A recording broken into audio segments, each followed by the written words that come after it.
There's this great story, very well-known story in the New Testament, where this woman named Mary, she gives an extravagant offering to Jesus. She takes this jar of ointment and she goes to Jesus and she breaks the top of the jar, and then she kneels down by Jesus' feet as a sign of humility.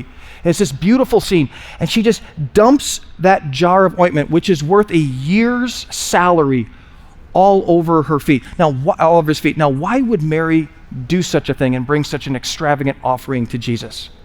Because 2 months earlier, her brother Lazarus had died.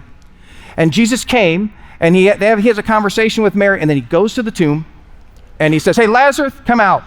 And as a result, he brings him back to life again. And the scene I just explained, where Jesus was pouring the ointment, it was the first time that he had seen her since that whole thing. And so when he poured the oil, and she poured the oil on his feet, and then she said, "Hey, thank you, Lord, this is for you." Now, was that all of Mary's possessions? Probably not. Probably not. But in that moment, and in that season of life, it represented all her heart to Jesus. And I promise you, from that moment, for the very first time, God looked at her and he said, "Finally, finally, finally, I know I have all of your heart because you have brought me an extravagant offering."